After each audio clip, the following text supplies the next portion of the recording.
Meeting to order. We have two items on the agenda for today's committee of the whole meeting. First is the County Executive's Best Starts for Kids initiative. I'd like to introduce Patty Hayes. Thank you so much. For the record, my name is Patty Hayes. I'm the Interim Director of Public Health Seattle and King County.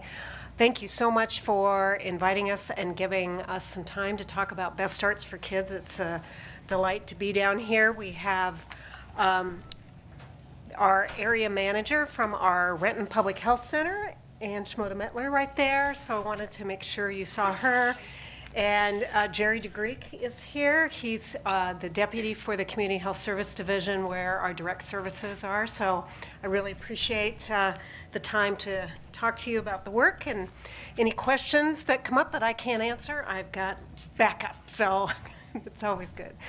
So I am very excited to talk to you about Best Starts for Kids. We have known in public health that prevention works, and that now more and more we have science that is showing us that the earlier the interventions we do, the larger the payoff. It's something that in my career as a nurse and in many, many years of public health, I've known and worked with programs where I've seen the impact on families when we do incredible things like maternity support services and nurse-family partnership where we're visiting in the home. But it's still a delight for me to share with you, and I have to turn this on because Megan told me that I need to do that. There we go. That more and more of the science is now really showing us the way on this. So I'm delighted to share this with you tonight. The great thing is that the development of this science is happening all over the country, but we're very lucky here at our own University of Washington to have an institute there that's actually doing some of the cutting edge brain research that's showing that the very, very early times with a young child are so incredibly important, that every moment with a young child is a brain development moment. Science tells us that lifelong problems can be prevented by investing heavily in children before the age of 5. I'm sure you've seen that more and more in the media and in the literature right now. We know that in King County right now, we're spending a lot of the county funding responding to negative outcomes. 75% of the county's general fund pays for the law and justice system. And in the last year, as I've worked with the county executive, and as we've looked at the research, it was clear that we had the science to tell us that if we begin to invest earlier with families and children and the communities that surround that family and the people that are important in that child's life, that we get a major return on investment. This chart is called the Heckman curve. It's work that's been done nationally to show that when you invest in prenatal, to birth, you get a huge return on investment. When you do investment 0 to 3, again, very large return on investment. And the county executive likes to draw the county investments over the top of this, and it actually goes in the opposite direction. And so he really believes that an initiative that would begin to invest early on is the way we need to go to change the curve as we are dealing with it right now.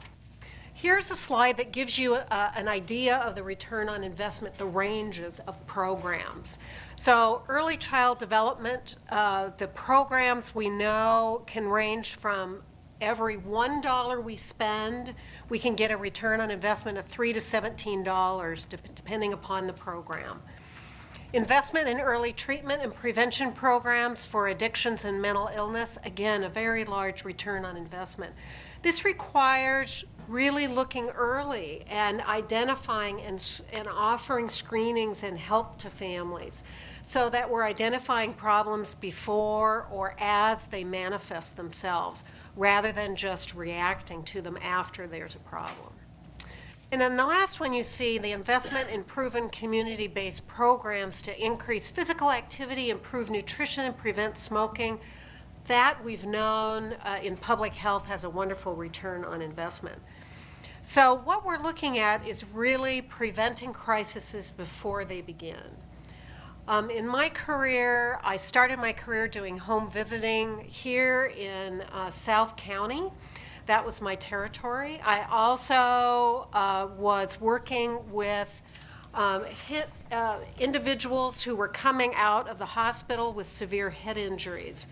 And I knew at the time that we were facing a problem with injury prevention and that we needed to go upstream with that. It was very painful to work with families who had a 20-year-old who had permanent brain damage because of, say, a motorcycle accident. Or I also worked with some of the terminally ill adolescents who were struggling to be able to be maintained at home. So I really have seen throughout my career the amazing work that we can do when we look upstream and support families as they are at home and work and play.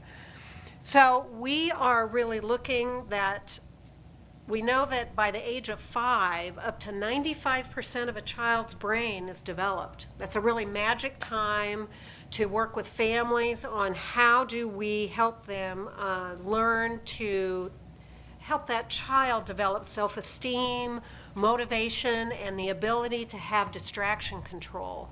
One of the things we're seeing that is very concerning right now is children actually in childcare that are being sent home because they are not able to control themselves in the childcare. Now, to me, we shouldn't be dismissing children from childcare. We should be helping the childcare provider and helping that family on whatever's going on, because that child is just manifesting the problems that are developed along the way for them, that they need help and support. So that's what Best Starts is all about.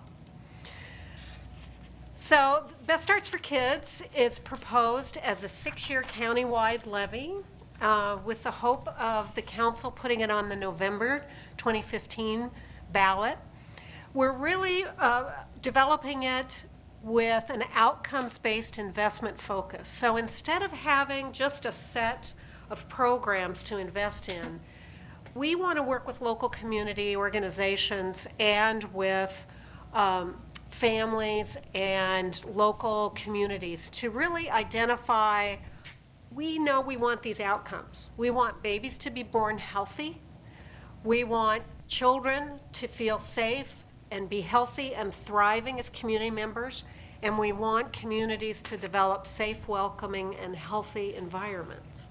That's a lofty outcome measure, but there are some things that we know are predictors of that. We know low birth weight babies not only are very challenging for the families, they are expensive for those families, expensive to our healthcare system, and we know that if we work with the family during that pregnancy, we have seen with our wonderful maternity support services program that we do right here in Renton Public Health, that we've turned the corner. When we first implemented that program in the state of Washington, we had a 20% drop in low birth weight children. So we know we need to continue that work, and we know we need to even improve it with new strategies and programs for families. So with an outcome-based focus, it allows us to work with all types of communities and for community-based organizations on both proven programs as well as promising practices. And that's part of the beauty of this is we want to engage community-based organizations to help us develop what are the best strategies. The proposal that's in front of the council right now is for this to be a levy that is 14 cents per thousand of assessed value. So on a $400,000 average home in King County, that would be about $56 a year. With the distribution targeted, the county exec has been very passionate that he wants 50% of the money to go to that very earliest, that prenatal to age 5, so that we're heavily investing in the youngest children and in families who are working and communities with those children. 35% would go to the developmental stages and things we need to do for kids while they're in school, and to work with schools and communities on, and I'll describe a little bit more about some of the outcomes we're looking for there. But the County Council has been developing a youth action plan, and the youth action plan is really the whole range of activities that can happen with youth across the county. This is where this nests very well with that. The youth action plan does not just deal with preventative things, it deals with all strategies for youth. Best Starts for Kids is the place where the prevention and early intervention fits. We want to put 9% towards the community, and this is a new project that I'll talk a little more about, but it's with the Seattle Foundation, where we are looking to partner with community organizations to have the community define what really needs to happen in order to really address issues within the community. I'll talk a little bit more about that, but this is a dramatic shift. It's not the county coming in to say, here's a program, you ought to do it in your community, cookie cutter approach. No. What we're doing, and we have a wonderful partner with the Seattle Foundation who's offered seed funding here, is to say, let's work with the community, let's work with the city, let's figure out how we do, especially in high needs areas like South King County, to address this and invest with more flexible funds to let community-based organizations do what they do best with communities and build networks to change whatever is that the issue that's identified there. I'll give you some examples. And then because we know that evaluation is critical for this, if we're going to develop a funding strategy where we're saying we want organizations to really meet these outcomes, we've got to be willing to help those organizations out with evaluating that and building the strategies based upon the outcomes. The other really exciting piece of this that came out in our early conversations is that in the initial collection, it's envisioned to use those funds up to $16 million to establish a family and youth homelessness prevention project. This would be the first time the county did this. We know that if we can prevent a family from becoming homeless, this is going to sound like a no-brainer, that's so much better than responding to after homelessness has occurred. And this is based on a project that's been tested elsewhere where flexible funds are set aside. So if a family's facing homelessness, let's say it's a woman who's been in a domestic violence situation, and she needs some help to bridge for a couple of months so she doesn't lose her home while she gets back to work. This fund could help pay for that. Or if she needed some help with childcare for a few months while she gets into employment and stability so that she doesn't lose her childcare, that stable environment for that child, while other really hard things are going on, we would pay for that. So this is a very community and individual family-based approach that is unique to this. The implementation would be a county-led comprehensive community planning process after the levy passes. The majority of the funding would go out to community-based organizations, as I said. The contracts would be competitive. The county council will be discussing the governance, but the ordinance envisions the creation of an advisory board for this investment, and also for this community investment that I discussed. We actually, with the Seattle Foundation, already have an interim governance group for that is of community investments and of community partners, so we would envision that. So let me talk just for a minute about the investment strategies. So in that 50% that's going to go 0 to age 5, here's an example, and you'll see I have put in red that this is the part of the funding. About 11% of this levy will go to help stabilize the maternal child health, public health services. And as you know, last year, and thanks to you all for the encouragement and support and work with the county council, public health was facing a major problem last year with our funding. And we got bridge funding to keep these services going.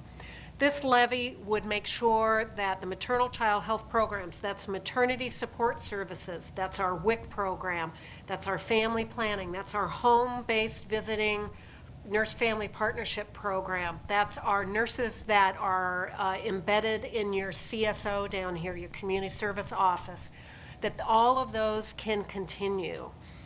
That doesn't totally address the whole gap in public health. We're working with the council and the county exec on that, but this top priority of these services for your community would be stabilized here. So the outcomes would be to reduce that low birth weight, as I mentioned, reduce unintended pregnancies. And what that means is women in our maternity support services, after they deliver, we work with them on the family planning, on how they want to space their family. That is an incredibly important thing for families at that time, is to be able to decide how to space their children. And so we work with them on that. And as I've mentioned before, our goal is to reduce suspensions and expulsions. I would say zero tolerance from childcare so that we don't have that happening. One of the things that we want to invest in is to actually expand our home visiting program. I just went to the Thrive by Five public-private partnership luncheon last Friday, and the national speaker said that this issue is really the #1 public health crisis from her view right now, that we need to be investing in more home visiting for families that need that information. We need to be getting help to families in general about how important it is that every moment with a child is a brain development moment. And it matters how you engage a child and how many words you use and the tools to help with that. We know that's so critical. And we know we need to be doing a better job with our child care. And we know that 70% of child care occurs with family, friends, and neighbors. So they're not informal bricks and mortar child care centers. 70% is in the neighborhood. We want to reach those folks too, whether or not that's grandma or the church or the family, extended family, to give them the same tools and technical assistance that child care centers are able to access. But we also want to work with child care centers too to make sure that they have the strategies they need. So this middle investment here from ages 5 to 24, one of the things we know is we're not offering enough screening for early intervention and treatment in the middle and high schools for things like mental health, behavioral, and substance abuse. There are projects that show if you offer that and you identify a child before the first psychotic break of a child that's going to have a lifelong problem with mental illness, if you can early identify, you can avoid many times the first hospitalization and really care for that child and their family outside of the hospital, which is a huge benefit to that, both in terms of empowering that child to feel confident about the future, but also the stigma of hospitalization. So we know we can do better there. We know in working with school districts that if we help them with improving school nutrition and the physical activity environments, that right there gets kids more engaged and helps them with healthy weight and with feeling better, because we know a hungry child is not a child that can learn. And then also, we could, for those school districts that are interested with the levy, expand our school-based health center movement. We have a number of those around the county. We've had a pilot with some actually in elementary schools that becomes a wonderful hub for the family if we have a school-based health center. It works dynamically with the school nurse who's stretched far and wide, helps the family keep a child in school, addresses issues early on. So we want to help these kids towards a healthier adulthood. Lastly, I'm very proud of this investment strategy in the community. We call it Communities of Opportunity. And you can go on the website, the county website, and learn about any of this on either Best Starts for Kids or Communities of Opportunity. So this investment in the community, again, I've mentioned the Homeless Prevention Project that we want to institute. We want to continue with the Seattle Foundation and do this investment so that this community of opportunity can expand. Some examples of what communities are already interested in doing is improving opportunities for access to healthy and affordable food. We have some areas of the county that I'll call a food desert. It's not easy to get affordable, let alone healthy food in certain areas. We want to work with communities on how to address that. And it's different with the community on what the needs are. It's not just about trying to get one grocery store to do something. Sometimes it's about small businesses developing. Sometimes it's about working with communities and really identifying where they can have community gardens and other strategies. It's not cookie cutter is my really message on that.